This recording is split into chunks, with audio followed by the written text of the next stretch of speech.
Welcome back, everyone. Today I'm going to talk about the current state of the market, what I'm doing to prepare for the upcoming event, and the new division rival rewards. So first, let's talk about the market. What I've seen over the past 24 hours is prices are actually stabilizing for the first time in a very long time. As you can see, Sadio Mane is between 830 to about 915,000 coins, fluctuates between them, but stays within that range. Vinny Jr. is hovering around that $8 million mark. Thierry Henry seems to be averaging out around that $13 million mark, and even with a meta defender like 91 Virgil van Dijk, his price seems to be flattening out. You could even see on the graph there that we're in market capitulation. He's at around 19.5 to 19 million. So overall, the prices on all these cards are actually fairly stable. Even if we go here to Cristiano Ronaldo, he's hovering around that $14 million mark. We finally got to a point where it seems that people have figured out what they value each card to be.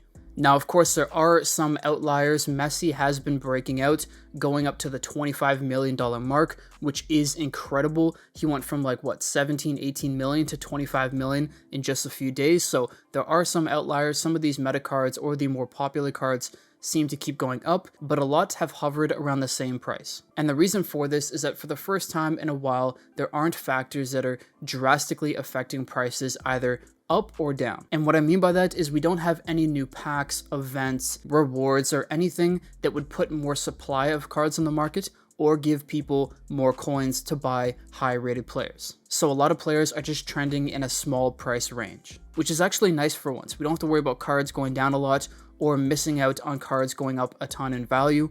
But I do think this is going to be short-lived because we do have something or should have something coming in the next couple days. If we go over here to live events, you will see the Welcome to FC Mobile event is ending in 33 hours. Now, currently, this is the main event. All these other events here are like side quests or side events. We haven't had a main event since Welcome to FC Mobile. And historically, we've always had a main event at all times. So when this Welcome to FC Mobile event ends, there should be a new event to take its place. Now, of course, we don't know that for sure yet. The EA FC Mobile team will let us know usually a day in advance on Twitter, so we still have another 12 hours or so to wait. But when this new event comes out, it could cause some waves in the market. For example, when this new event, the Libertadores event, that word is such a tongue twister, came out, and we had all these new players here that you could pack. We got Zico, Carlos Alberto, Roberto Carlos. When all these guys came out, it did make a change in the market, and this was just a side event.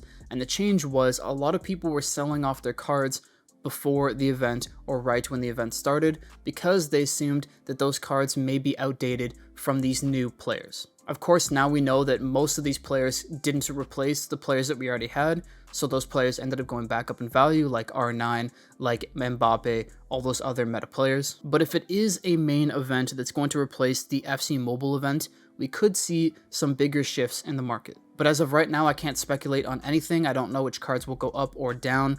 All I know is I'm going to try to have as many coins as possible ready to buy players when they dip or to buy the new players from the event. But not only that, they actually just released on the FC Mobile Twitter that we're going to get new reward packs for the division rival points that we earned in the past month. They said they're going to come out later this week. My assumption is they're going to come out on Thursday when this new event would potentially come out. And that will be something that could change the market because usually those packs have given out players. So if they do once again, then we could see a lot more players on the market, really affecting prices. So with that all being said, my thought process is we probably have another 24 hours of this sort of calm before the storm.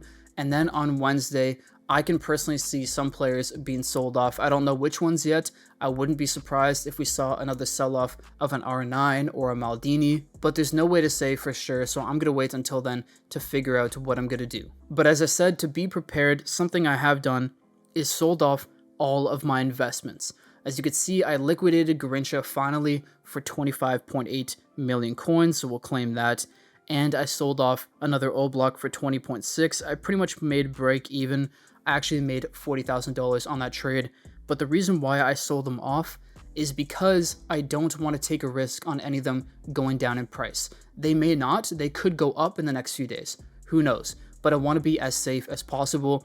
So the only players I kept were the players in my immediate squad. Aside from that, I've literally sold everybody that I pretty much can sell. I'm keeping some of these 80s for exchanges in the future, but every other player that I could sell, I have. And of course, like I said yesterday, that is because I want to have as many coins as possible to buy these high rated meta players if they do go down in value before the new event, or to make investments around new exchanges or new players that come out in the new events or division rival rewards. So that's how I'm preparing. Let me know how you guys are preparing in the comment section down below.